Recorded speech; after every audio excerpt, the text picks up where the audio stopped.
जय हिंद। मैं सूबेदार मेजर आर.एस. शेखावत, आप जी आर्मी एकेडमी वडोदरा से। आज का वीडियो इसलिए बनाया जा रहा है कि मैं आपको जानकारी देना चाहता हूं, जिसका आपको बहुत दिन से इंतज़ार था, सेना में भर्ती। तो जो अग्निवीर का रजिस्ट्रेशन चालू हो गया है, 13 फरवरी से 13 मार्च तक होगा। आपको इसमें जाकर ऑनलाइन रजिस्ट्रेशन कराना है, फिजिकली कहीं नहीं जाना है।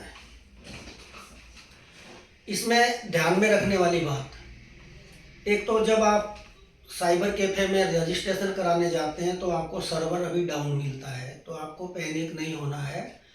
वो रात के समय करो और कुछ रुक जाओ, 1 महीने का बहुत सफिशिएंट टाइम है, आपका हो जाएगा। क्वालिफिकेशन में 8, 10 और 12 है।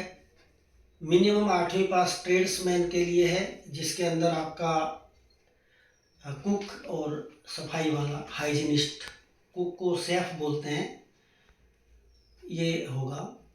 और दूसरा है 10वीं पास में सोल्जर जीडी। उसके बाद टेक्निकल में अगर जाना चाहते हो आप, नर्सिंग असिस्टेंट में जाना हो तो 12वीं पास होना चाहिए, 50% मार्क्स होने चाहिए। नर्सिंग असिस्टेंट के लिए आपको बायोलॉजी होना जरूरी है। तो ये तो रही बात क्वालिफिकेशन, एजुकेशनल क्वालिफिकेशन की। अब एजुकेशन क्वालिफिकेशन के साथ आपका एक चीज़ और चलता है, एनसीसी। एनसीसी जो ए सर्टिफिकेट, बी और सी 3 होते हैं। तो एनसीसी ए सर्टिफिकेट जिसके पास है उसको 5 नंबर बोनस मिलता है। जो बी सर्टिफिकेट है उसको 10% बोनस मिलेगा। अगर सी है तो उसको रिटर्न टेस्ट नहीं देना है, लेकिन वो सिर्फ सोल्जर जीडी में है। टेक्निकल और बाकी क्लर्क में उसको देना है, लेकिन उसमें उसको बोनस नंबर मिलेंगे अलग से, बोनस नंबर के साथ वो करेगा। उसके अलावा आपको हाइट जो है वो 168 है सोल्जर जीडी की, 167 ट्रेड्समैन की है, 162 क्लर्क की है। टेक्निकल और नर्सिंग असिस्टेंट की जो हाइट है वो सोल्जर जीडी के समान है, यानी कि 168 है, 168 सेंटीमीटर। छाती 77-82, यानी कि 77 आपकी मिनिमम होना चाहिए छाती, और उसका एक्सपेंशन 5 सेंटीमीटर होना चाहिए। ये सबके लिए एक है। उसके बाद आपका वजन 50 किलो होना चाहिए। ये तो फिजिकल क्राइटेरिया आ गया। इसके बाद आपको ध्यान में ये रखना है कि आपके डॉक्यूमेंटेशन बहुत ज़्यादा होता है, लेकिन वो डॉक्यूमेंट अभी नहीं चाहिए आपको। अभी तो आपको ज़रूरत के अनुसार जो डॉक्यूमेंट मैं इसी वीडियो में बताऊंगा आगे चल के। अब आपने करना क्या है? करना ये है कि पहले जो टेस्ट होता था उसमें पहले दौड़ होती थी, फिजिकल होता था। अभी अग्निवीर में परिवर्तन यह है कि पहले लिखित होता है। लिखित परीक्षा में अगर आप पास हो जाते हैं तो फिर आपको दौड़ में जाना है, फिजिकल में जाना है। अब मैं आपको एक कंपैरिजन करके दिखाता हूं कि पहले की भर्ती में हम लेते थे सोल्जर जीडी, अब ले रहे हैं अग्निवीर। तो आपको ये भी जानना है कि इसकी आवश्यकता क्यों पड़ी। इसकी आवश्यकता यूं पड़ी कि जितनी भी कामयाब आर्मी हैं उन सब में ये अग्निवीर पहले से ही है, अलग अलग नामों से। और उसका एक अभी जो उदाहरण है वो इजराइल है। इजराइल में अग्निवीर की वजह से वो लोग युद्ध जीत रहे हैं, बहुत बढ़िया लड़ाई लड़ रहे हैं। हमारे यहाँ क्या होता था कि हम लोग रिजर्व आर्मी रखते थे। जो रिटायर होगा वो आफ्टर रिटायरमेंट 3 साल तक रिजर्व फौज में रहेगा, लेकिन नेचुरली जो रिटायर होगा उसकी एज ज़्यादा होगी। हमें यंगस्टर चाहिए, इसलिए हमने अग्निवीर योजना को लागू किया। अग्निवीर में सिर्फ आपको 4 साल ही रहना है, लेकिन इसका मतलब ये नहीं है कि आफ्टर 4 ईयर आपका भविष्य अंधकार में हो जाएगा। आप रिजर्व आर्मी में तो काउंट होंगे ही, साथ ही साथ आपको बेनिफिट भी बहुत ज़्यादा है इसमें। मैं तो जो ये कहने में मेरे को कोई शक नहीं है कि जो पहले वाली भर्ती थी उससे अग्निवीर ज़्यादा फ्लेक्सिबल है और अच्छी भर्ती है। इसमें आपके पास ऑप्शन ज़्यादा हैं। जैसे कि अगर आप पहले भर्ती हो जाते थे तो आपको मिनिमम 15 साल नौकरी बाई ऑर्डर करना ही पड़ेगा। अगर आपका दिल नहीं मानता है तो भी करना पड़ेगा। लेकिन इसके अंदर ऐसा नहीं है, इसमें आपके पास दो ऑप्शन है। अब मान लीजिए एक साल में हमको लगभग 25,000 फौज लेनी होती है। अब हम उसमें 25,000 की जगह 1,00,000 लेंगे, यानी कि 75,000 तो एम्प्लॉयमेंट बढ़ा दिया हमने। उसके बाद 25,000 जो आर्मी थी वो रेगुलर हो जाती थी उस समय। अभी क्या करेंगे कि 4 साल के बाद 1,00,000 जो भर्ती हुए उसमें से हर साल 4 साल के बाद कंटिन्यू 75,000 को बाहर भेजा जाएगा। उनको अग्निवीर सर्टिफिकेट दिया जाएगा और जो 10वीं पास है उनको 12वीं का सर्टिफिकेट दिया जाएगा। वो सर्टिफिकेट उनके बहुत काम आएगा।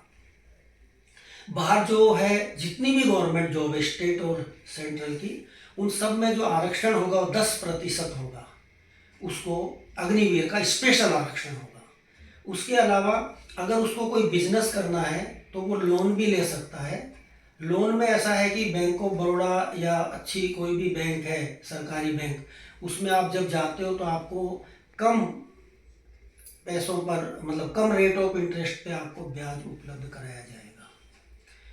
ये तो रही आपकी आफ्टर 4 साल के बाद क्या करेंगे। अब 4 साल के दौरान क्या होगा, तो 4 साल के दौरान आपको सिर्फ 2 अलाउंस नहीं मिलेंगे।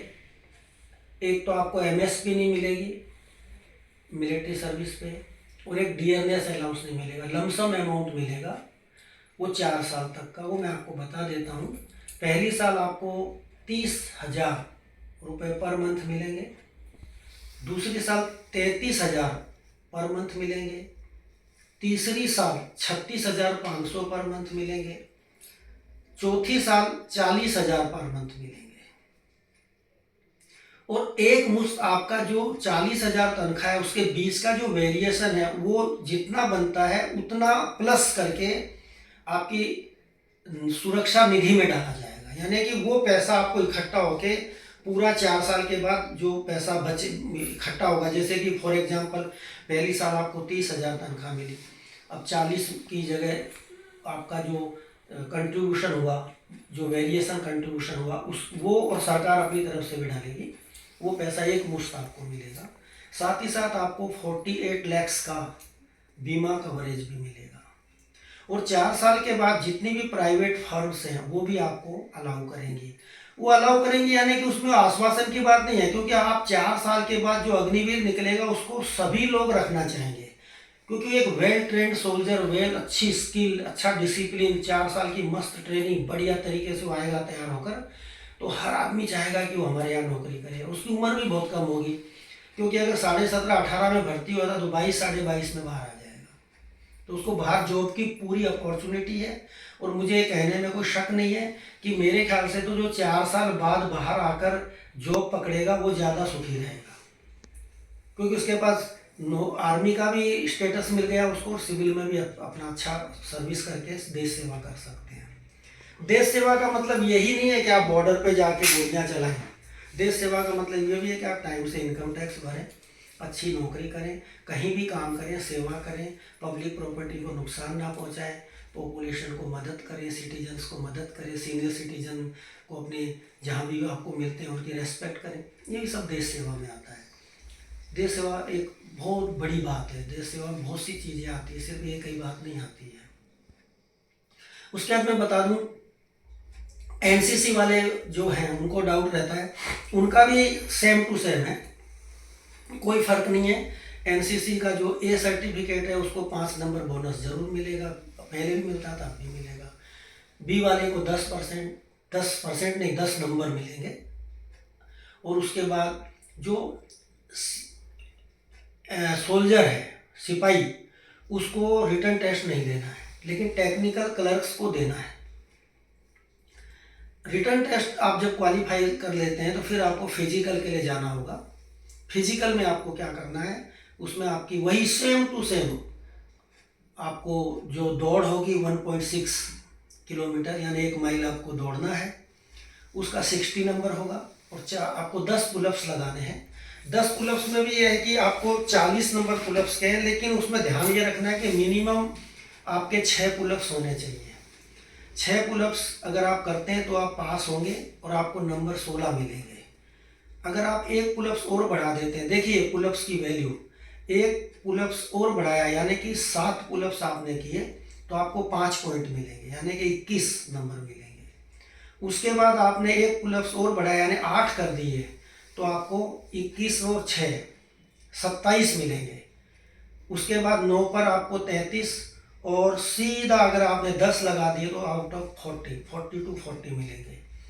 अगर जिसने और अच्छा पहले ग्रुप जो होते थे वो अलग है, अभी जो ग्रुप है दौड़ का उसमें भी नंबर 60 है लेकिन ग्रुप 2 ही है।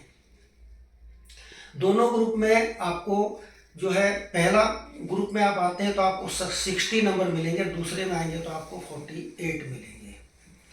जो समय है वो 5 मिनट 15 सेकेंड है और लास्ट समय 5 मिनट 45 सेकेंड है। इस बीच में 2 ग्रुप बने हुए हैं, उसमें आपको आना है। तो आपको कोशिश करना है कि 5:15 से पहले आने की कोशिश करना है जिससे कि आपको 60 में से 60 मिले।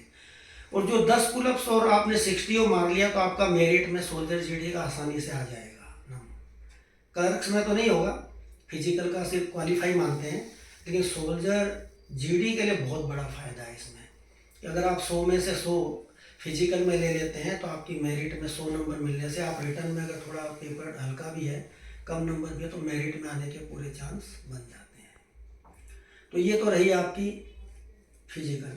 लिखित की जो परीक्षा होगी वो 100 नंबर की ही होगी। वो पहले होगी, पहले बाद में होती थी, पहले होगी। और उसमें आपको मैथ और जीके में लगभग आपने जो 10वीं के आसपास जो पढ़ा है वो सारा कुछ आपसे पूछते हैं, तो उसमें कोई घबराने की जरूरत नहीं है। 10वीं के लेवल का पेपर होता है। पेपर 2 भाषाओं में आएगा आपको, हिंदी और इंग्लिश। इसके बाद आपको ध्यान ये रखना है कि जब आपका रिटन टेस्ट हो जाता है उसके बाद आपको जब फिजिकल के लिए बुलाते हैं तो आपको अपना domicile, character certificate, caste certificate, जो भी आपको नोटिफिकेशन में दिया गया है वो सारे के सारे सर्टिफिकेट आपको लेने हैं। उसमें अगर किसी को शक है कि मैं कौन से सर्टिफिकेट को कैसे बनाऊं, कहाँ बनेगा, कैसे बनेगा, तो उसके लिए आप मेरा नंबर नोट करें 8511148777। दोबारा रिपीट कर रहा हूँ 8511148777। इस पर आप कभी भी फ़ोन करके मेरे से ये जानकारी ले सकते हैं। मैं आपको ये जानकारी दूंगा और आप कभी भी अपने टाइम से फ़ोन करें। कोशिश करें 10 से 1:30 के बीच में मेरे को फ़ोन करें तो मैं आपको आसानी से जवाब दे पाऊंगा, क्योंकि वो मेरा बैठने का टाइम होता है ऑफिस में ज़्यादा समय तक। ये तो 2 बातें हो गई। अब आ जाओ मेडिकल। मेडिकल में आप कुछ नहीं कर सकते।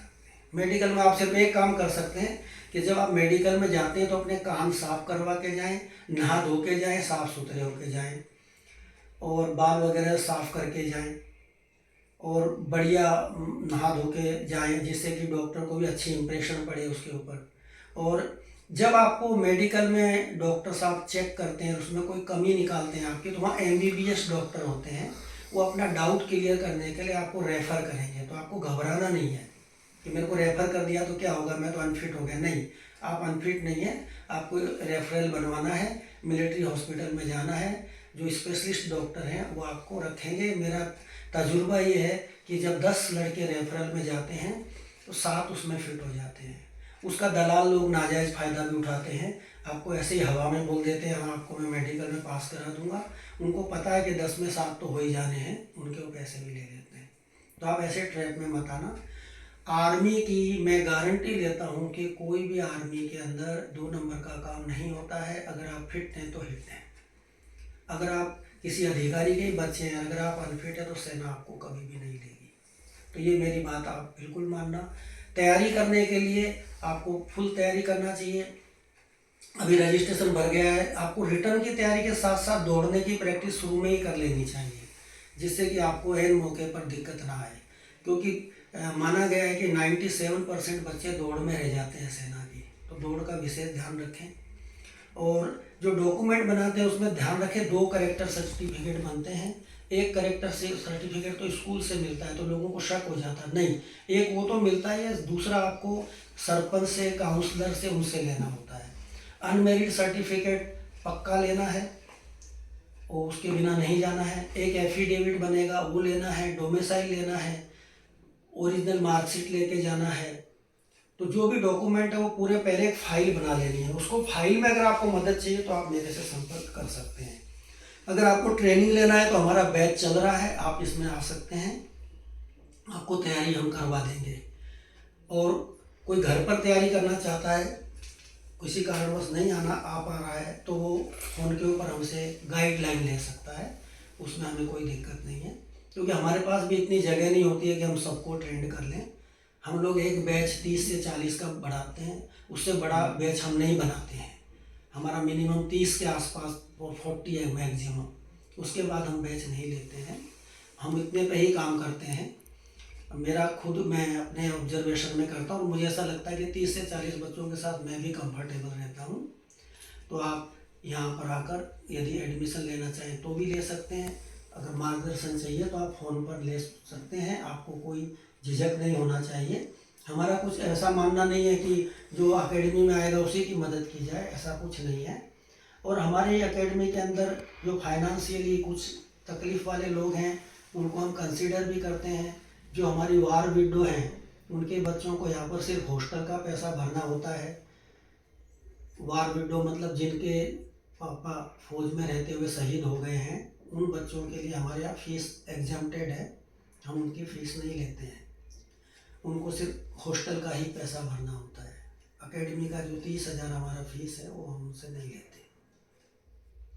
तो आप इस बात को ज़्यादा से ज़्यादा लोगों में फैलाएं, तैयारी करें और कभी मत घबराएं कि अग्निवीर में जाने के बाद मेरा क्या होगा। आपको अग्निवीर में जाने के बाद बहुत अच्छा होने वाला है, बहुत ब्राइट फ्यूचर है।